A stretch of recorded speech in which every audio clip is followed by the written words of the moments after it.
راستی گپ یک فرزند رو با آبرو یا که شوهر دادن یا که خانه‌دار کردن یک دولت زیاد است.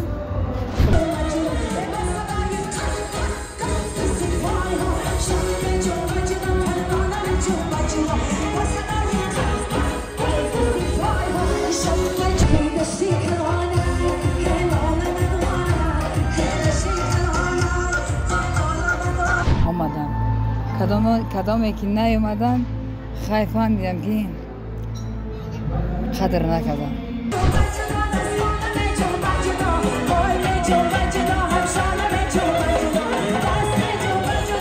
من میندارم خوش آمده من اجازه من از زمین تاز کنم شما میندارم.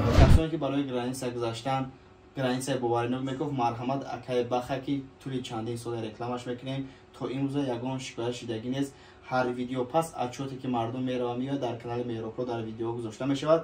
مرحمت رقمو در روی اکران زنگ بزنین اکای بخرانو میروپرو سلام رسونین حتما با شما اسکیت کرده میشود. ماشینش ماشینای کامفورت نیست زمانویه. شخصانی که بلیط خریداری میکردن با تمام دنیا یک شرکتی بوارینوک که برای شما توصیه میتونم موو تراول. این برادرمون در مسکو در چندین شهرهای دیگه فیلیالی اویکاس افچک شدگی که میتونه که رفته ای نزدیک بلیط خریداری نماید یا شخصانی که میخوان که با طرز آنلاینی هم رقم‌ها هست مراجعه کنید خوبتر میفهموند بلیط‌ها با تمام روی دنیا ای همه اویکاس‌ها ارزان‌تر. دوستان عزیز امروز شادی میشد در خاندان سرنده جوان گلدانه علی‌رضا تامین انداز است زیرا فرزندشان بهروز جان امروز به حیات مستقلانه قدم گذاشته شدند. پیش از همه مبارک میگیم که فرزندی که امروز خانواده کرده و امروز همچون مادر چه تاثیرات برداشتید از این هوای توی خانه؟ بسیار مهمان قبل کردن آمدن شلو خیلی امروز خرسندی است خرسندی بسری همون امروز میبینم که دوستانتون از طایفه اوبازخانه بسیار اومده رفته ایستادند دعوت کردید مقصد اومدن در خرسندی شما شریک شدن. میندار نیست شده میندار هستم که کدام مرا قدر کردن اومدن من میندار هستم که اومدن کدامی که نیومدن خیلی فهمیدم که قدر نکردن. مهم سلامتی شما باشد و خدا کند که بهروز جان با بخت ارزنده خوشبخت شود. و میگفتید که عروس رو خودتون پیدا کردید یا بهروز جان دوست داشته داشت؟ خودم پیدا کردم. بهروز دوست نداشته ندیده. یعنی شما انتخاب کرده و انتخاب خودم. بهروز جان راضی شد یا که بردار زن کرد؟ بهروز با مادرش چیزی بگه من هم از جای مادر هستم هم از جای پدر. بهترین این مسئولیتی خیلی هم بزرگ است مشاهدین عزیز و امروز میبینم که رقص و خرسندی و شما در بین مهمانان خیلی پریشان هستید خسته شدید. خیلی دیگه در زندگی خودم طاقه مدد دودر اکا یگم کس نباشه که دستگیری که من همشه میدم میدم توی کردم به قینه خیلی خدا به حضور باشه خدا قوت داده من با ایودش برآمده استم سر بالون. ما از نام کلی پرتیشکان خود بار دیگر شما رو با مناسبت توی فرزندتون مبارکباد میگیم تبریک میگیم خوشبخت شوند فرزند. شما بعد تماشا ببینیم چی گفتن میخواهید؟ با تماشا ببین گفتنی هستم که خاندان شما هم خیلی خرسندیاش و هر یک انسان پسترین روزش اینمی روزها باشه. دامادی ارزنده ما را یسی بار میگیره از این بازمانی ما را گذاشت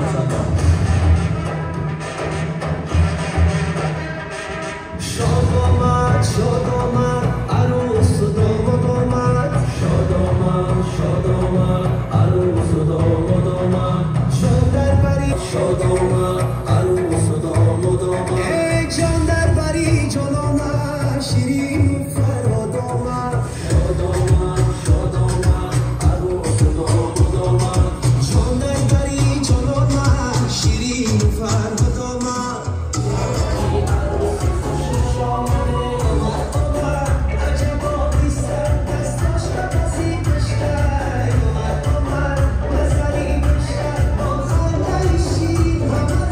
اجازه میدم کلیپی دوام و داماد و ملل سرگین نازنین را از نام خلصان مشاهدگانی پذیر باشد و از نام هر یک نفری که امروز قدم را می‌راندند تبریک و مبارکباد گفتم برایشان تنصیحاتی خانواده آسمان نسا عمری درازی پربرکاتی بنویسد عملیاتی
қадамҳои шумо нуру сафо овар ба ин хонадон. Имрӯз фарзанди нахустини Гулонабону оиладор мешаванд ва шоди шарикашон низ гаштед. Чӣ гуфтан мехоҳед? рости гап як фарзандро ба обрӯ ё ки шавҳар додан ё ки хонадор кардан як давлати зиёд аст. худованд ҳамаи моро ҳамира насиб гардона. ҳамин гуна توی مرکور منم که یک فرزند دارم باور کنید تصور کردم که باور کنید فرزند خود مازی توی کیسم بهترین چیز است بهترین نعمت فرزند است خدا کند که این زحمت هایی که این زن کشید هنرمند چقدر زحمت میکشه چقدر عذاب میکشد پس پرده من نمیدونم خدا کند که قدر انای مادر را بدادانه خدا کند که به قدر انمی مهنت خدمت های همین گلدانه را که من دیدم امروز همین کیلون همین فرزندش برسه توی مبارک باشه سلامت باشه میندارم ای زمین تو آسمانم میندارم کدای مرا قدر کرده توی من قدم رنجه کرد قدم های شما نور دیده تاج بر سر سلامت باشه شما باشه میندارم بهتره انشالله خدا که در توی فرزندش رو باید خدمت کنید توی مبارک باشه زنده باشه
салом дӯстон ман шарики ширкати карягии атоми мебошам ширкат дорои сертификати ҳалол ва GMP яъне сертификати стандарти байналмилалӣ дошта мебошад бальзам бар зидди ожангҳо ва доғҳои рӯй крем SPF барои муҳофизат аз нурҳои офтоб шампун барои қатъ кардани резиши мӯй ва онҳоро мустаҳкам ва ҷилодор кардан шумо низ дӯстони азиз метавонед дар ширкат шурӯъ ба кор кунед ва ҳамзамон аз маҳсулоти сифати аввалин дараҷа истифода баред барои маълумоти бештар ва ҳамкорӣ ба рақамҳои ман муроҷиат кунед